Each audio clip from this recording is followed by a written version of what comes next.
Happy morning all.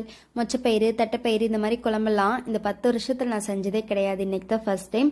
கத்திரிக்காய் தேங்காய் எல்லாம் அரைச்சி ஊற்றி டின்னருக்கும் ஆகிற மாதிரி ஒரு புளிக்குழம்பு டைப்பில் தான் செஞ்சுருந்தேன். மொச்சை அட்லீஸ்ட் ஒரு 8 மணி நேரம்னாச்சும் ஊறணும். சப்போஸ் ஊற வைக்க மறந்துட்டிங்கன்னா நல்லா கொதிக்கிற தண்ணியில் 3 மணி நேரம் ஊற வச்சுட்டு தனியாக வேக வைக்கிறப்போ 1-2 விசில் ஜாஸ்தி விட்டுட்டிங்கன்னா ஓகே ஆகிக்கும். மொச்சையை தனியாக வேக வச்சு எடுத்து வச்சுக்கோங்க. அதுக்கப்புறம் கொஞ்சம் நல்லெண்ணெய் சேர்த்து கடுகு வெந்தயம் வெங்காயம் பூண்டு இதெல்லாம் போட்டு நல்லா வதக்கிக்குங்க.